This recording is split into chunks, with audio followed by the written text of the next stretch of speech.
नमस्कार, मैं धर्मराज साहू एम्स 24/7 के इस ऑफिशियल यूट्यूब चैनल पर आप सभी का हार्दिक स्वागत करता हूं। आशा करते हैं कि आप लोगों ने पिछले 2 क्लासेज जिसमें हमने 1 से 50 और 1 से 50 यानी 50-50 करके 2 क्लासेज लिए हैं, उन सभी क्लासेज को आपने देख लिया होगा। आज हम लोग 101 से 150 तक के क्वेश्चंस को कवर करेंगे। उम्मीद करते हैं कि आप लोगों की तैयारी अच्छी चल रही होगी। चलिए, तो आज का पहला क्वेश्चन देखते हैं। आज का पहला क्वेश्चन क्या है? आज का पहला क्वेश्चन है, डीएनए की द्वि हेलिक्स संरचना की खोज किसने की थी? क्वेश्चन है, डीएनए की द्वि हेलिक्स संरचना की खोज किसने किया था? डार्विन और लेमार्क ने, वाटसन और क्रिक ने, फ्लेमिंग और डार्विन ने, हक्सले और मेंडल ने। तो किसने किया था? तो ये किसने किया था? ये किया था डार्विन और लेमार्क ने। अगला क्वेश्चन कौन सा है? अगला क्वेश्चन है, जीव विज्ञान शब्द का प्रयोग सर्वप्रथम किसने किया था? लेमार्क और ट्रेवेरिनस। जीव विज्ञान शब्द का प्रयोग सर्वप्रथम किसने किया था? लेमार्क और ट्रेवेरेनस ने, डार्विन ने, अरस्तु ने या मेंडल ने? तो ये किया था लेमार्क और ट्रेवेरेनस ने।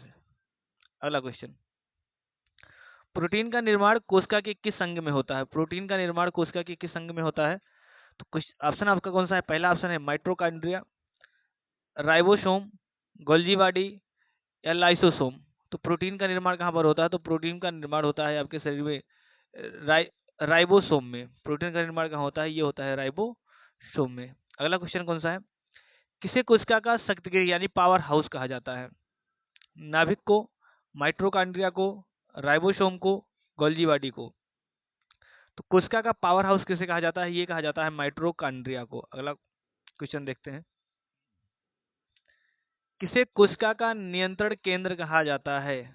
किसे कोशिका का नियंत्रण के केंद्र कहा जाता है? माइटोकॉन्ड्रिया, नाभिक, राइबोसोम या प्लाज्मा झिल्ली?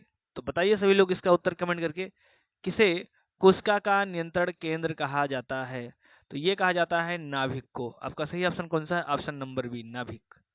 अगला क्वेश्चन, पादप कोशिका में पाई जाने वाली संरचना जो जंतु कोशिका में नहीं होती है, क्या होता है ये? क्लोरोप्लास्ट, नाभिक, माइटोकॉन्ड्रिया या राइबोसोम? तो क्या नहीं होता है? क्लोरोप्लास्ट। अगला क्वेश्चन, डीएनए का पूरा नाम क्या है?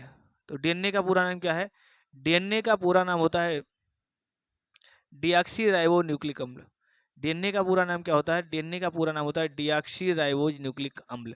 तो ऑप्शन नंबर कौन सा सही है? Option number A. अगला क्वेश्चन, आरएनए का पूरा नाम क्या है? तो आरएनए का पूरा नाम क्या होता है? Ribonucleic acid. आरएनए का पूरा नाम क्या होता है? Ribonucleic acid. तो इसका भी सही ऑप्शन कौन सा है? B, ribonucleic acid. अगला क्वेश्चन, रक्त में प्लाज्मा का प्रतिशत कितना होता है?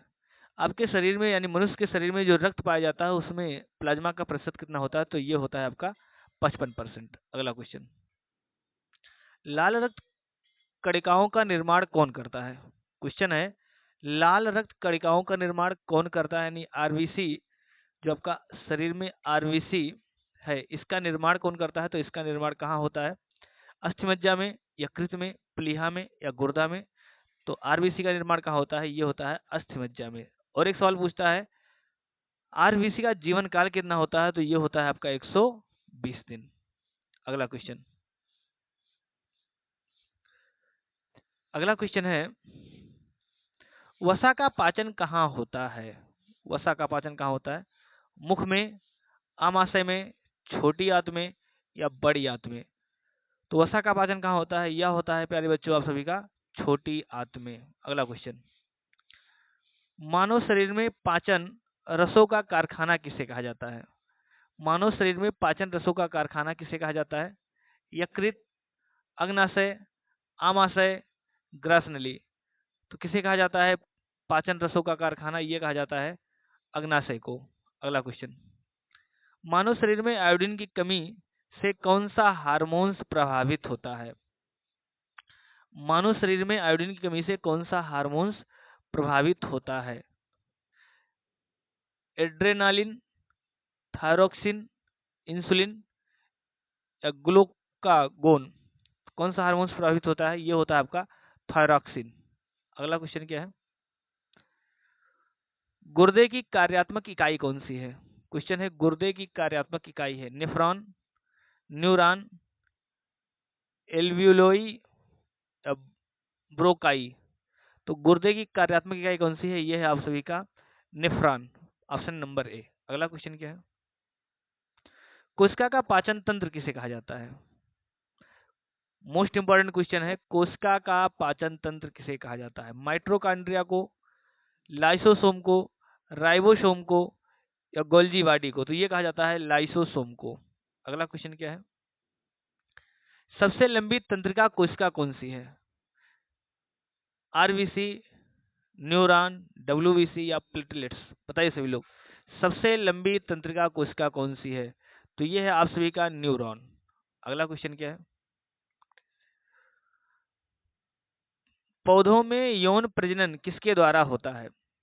बीज के द्वारा, जड़ के द्वारा, तना के द्वारा या पत्तियों के द्वारा? बताइए सभी लोग, पौधों में जो यौन प्रजनन होता है किसके द्वारा होता है? बीज के द्वारा, जड़ के द्वारा, तना के द्वारा या पत्तियों के द्वारा? तो ये आप सभी का सही ऑप्शन कौन सा हो जाएगा? आप सभी का सही ऑप्शन हो जाएगा ए, बीज के द्वारा।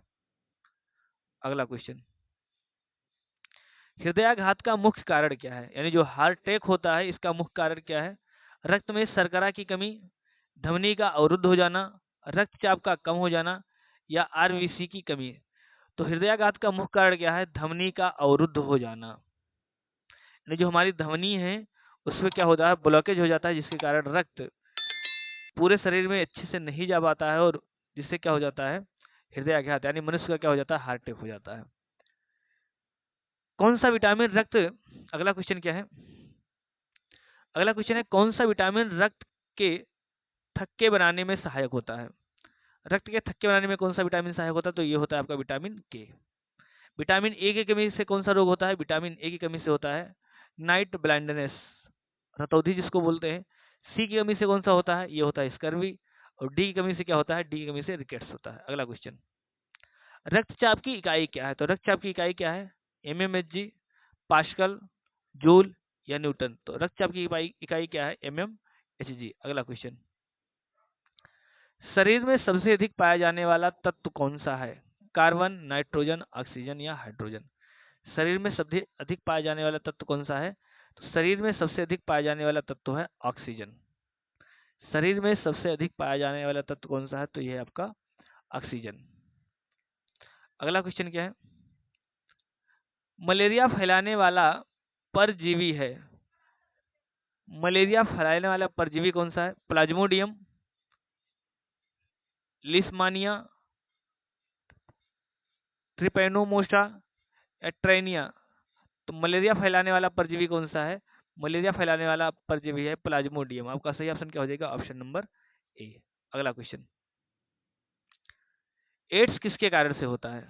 मोस्ट इंपोर्टेंट क्वेश्चन है, एग्जाम में खूब पूछा जाता है। एड्स किसके कारण से होता है?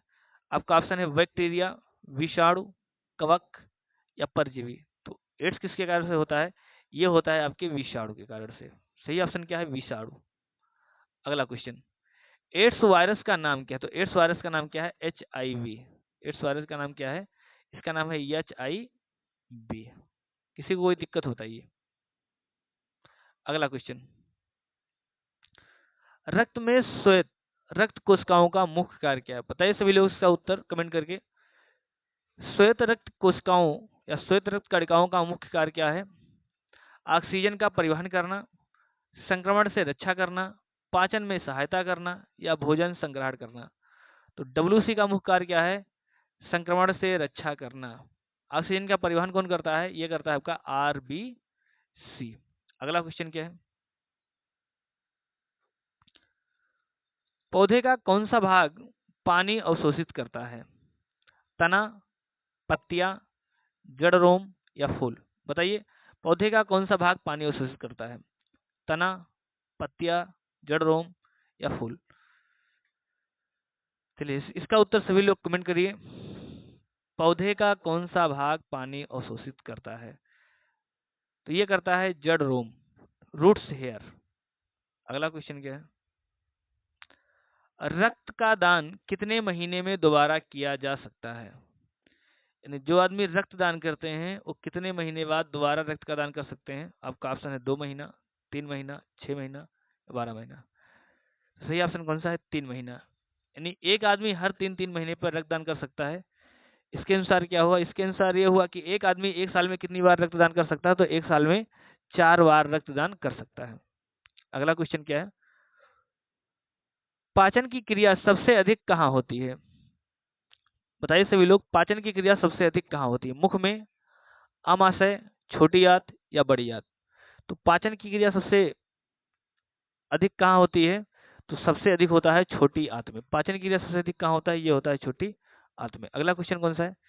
किसे रक्त का बैंक कहा जाता है? तो किसे रक्त का बैंक कहा जाता है? यानी ब्लड बैंक किसको बोलते हैं? यकृत को, प्लीहा को, हृदय को या गुर्दा को? तो ये बोला जाता है स्प्लीन को, प्लीहा को। अगला क्वेश्चन, मानव शरीर की सबसे बड़ी धमनी कौन सी है? मानव शरीर की सबसे बड़ी धमनी कौन सी है? आपका ऑप्शन है कैरोटिड, महाधमनी, वेना केवा या पल्मोनरी आर्टरी? तो सबसे बड़ी धमनी कौन सी है? एरोटा, महाधमनी। अगला क्वेश्चन, सबसे छोटी रक्त वाहिकाएं कौन सी हैं? क्वेश्चन है सबसे छोटी रक्त वाहिकाएं कौन सी हैं? धमनियां हैं, शिराएं हैं, केशिकाएं हैं या नसें हैं? तो सबसे छोटी रक्त वाहिकाएं कौन सी हैं? ये आपकी होती है केशिकाएं। अगला क्वेश्चन क्या है? सबसे लंबी सिरा कौन सी होती है? अगला क्वेश्चन है सबसे लंबी सिरा कौन सी होती है? फेमोरल, वेना केवा, पल्मोनरी या सफेनस? कौन सी होती है? ये होती है आपकी सफेनस। अगला क्वेश्चन, हृदय में रक्त प्रवाह को नियंत्रित करने वाली संरचना है। क्वेश्चन क्या है? आपका क्वेश्चन है हृदय में रक्त प्रवाह को नियंत्रित करने वाली संरचना कौन सी है? नोड, वाल्व, सिराएं या धमनियां? तो कौन सा ऑप्शन सही इसमें? Option number B, valve. अगला क्वेश्चन क्या है? मानव रक्त में सबसे बड़ी कोशिका कौन सी होती है? मानव रक्त में सबसे बड़ी कोशिका कौन सी होती है? बताइए सभी लोग। आरबीसी, प्लेटलेट्स, मोनोसाइट या न्यूट्रोफिल? तो मानव शरीर की सबसे बड़ी कोशिका कौन सी होती है? ये होता है आपका मोनोसाइट, डब्ल्यूबीसी। अगला क्वेश्चन क्या है? लाल रक्त कणिकाएं किससे बनी होती हैं? तो लाल रक्त कणिकाएं किससे बनी होती हैं? डीएनए से, हीमोग्लोबिन से, आरएनए से या क्लोरोफिल से? तो लाल रक्त कणिकाएं किससे बनी होती हैं? ये आपकी बनी होती हैं हीमोग्लोबिन से। अगला क्वेश्चन क्या है?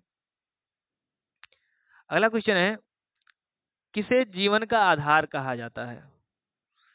तो जीवन का आधार किसे कहा जाता है? तो ये कहा जाता है आपका ऑक्सीजन को। ऑक्सीजन को जीवन का आधार कहा जाता है। अगला क्वेश्चन क्या है? वसा का पाचन किस एंजाइम से होता है? मोस्ट मोस्ट इंपॉर्टेंट क्वेश्चन है। वसा का पाचन किस एंजाइम से होता है? Pepsin, trypsin, lipase, amylase? तो वसा का पाचन किस एंजाइम के द्वारा होता है? ये होता है आपके लाइपेज के द्वारा। अगर आपको क्लासेज पसंद आ रहे हैं तो क्लासेज को लाइक कर दीजिए, और अगर चैनल पे पहली बार है तो चैनल को सब्सक्राइब भी कर लीजिए तथा ज़्यादा से ज़्यादा लोगों तक शेयर करिए। चलिए अगला क्वेश्चन क्या है? शरीर का तापमान नियंत्रित करने वाला मस्तिष्क का भाग है?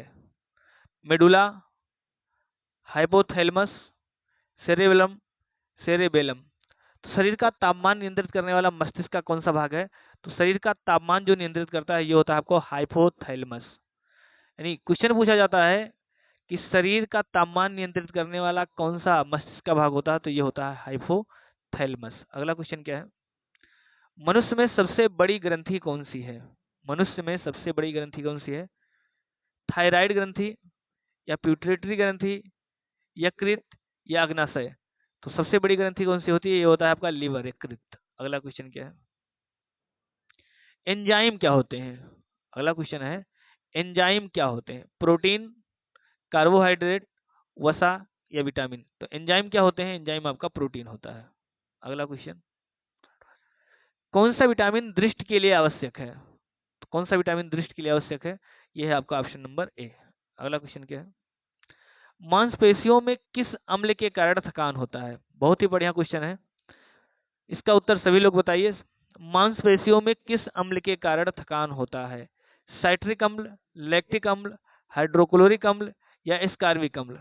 तो बताइए सभी लोग, इसका उत्तर कमेंट करके बताएंगे। 142 नंबर का उत्तर आप सभी लोग कमेंट करके बताएंगे। मांसपेशियों में थकान किस अम्ल के कारण होता है? साइट्रिक अम्ल के कारण, लैक्टिक अम्ल के कारण, हाइड्रोक्लोरिक अम्ल के कारण या एस्कार्बिक अम्ल के कारण? चलिए, तो 142 का उत्तर हम नहीं बता रहे हैं, इसका उत्तर आप सभी लोग कमेंट करके बताएंगे।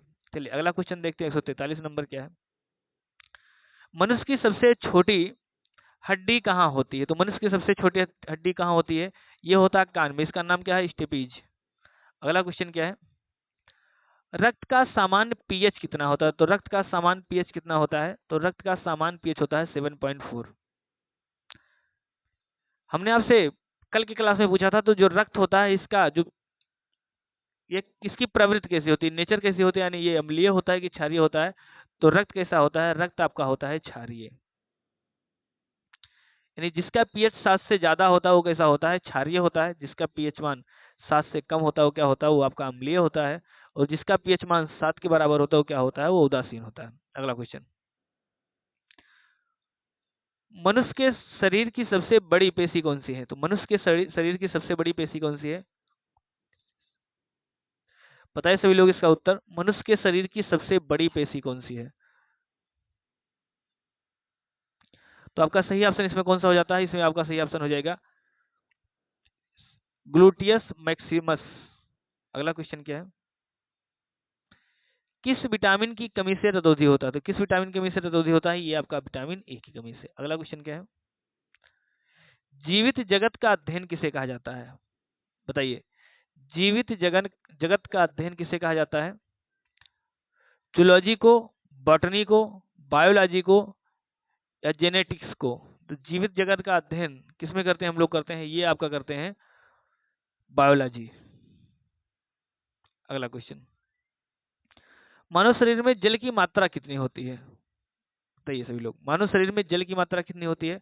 50%, 60 से 70%, 80% या 90%? तो मानव शरीर में जल की मात्रा कितनी होती है? 60 से 70%। अगला क्वेश्चन क्या है? पाचन तंत्र का सबसे छोटा अंग कौन सा है? बताइए, पाचन तंत्र का सबसे छोटा अंग कौन सा है? यकृत, अग्नाशय, आंत और आमाशय? तो सबसे छोटा तंत्र कौन सा है? अग्नाशय। अगला क्वेश्चन क्या है? तो आज का अंतिम क्वेश्चन है, रक्त का शुद्धिकरण किस अंग द्वारा होता है? बताइए सभी लोग इसका उत्तर। रक्त का शुद्धिकरण किस अंग द्वारा होता है?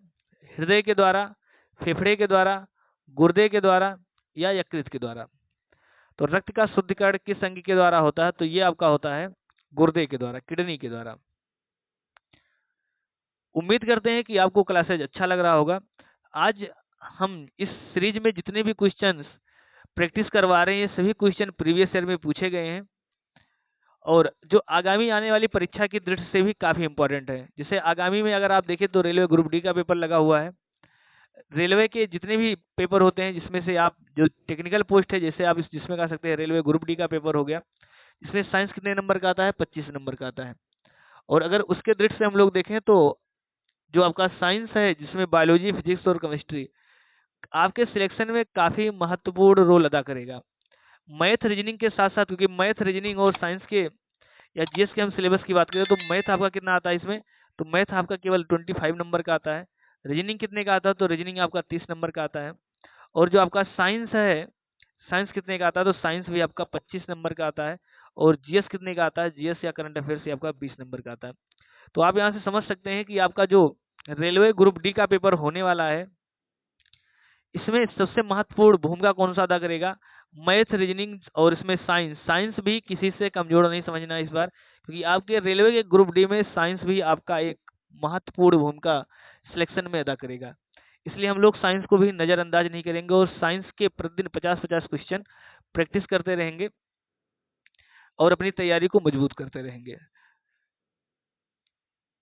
चलिए, अगर आपको क्लासेस पसंद आया है तो वीडियो को ज़्यादा से ज़्यादा शेयर कर दीजिए, और चैनल पे अगर पहली बार है तो चैनल को सब्सक्राइब कर दीजिए, और क्लास को अगर अच्छा लगा है तो क्लास को लाइक भी कर दीजिए। धन्यवाद।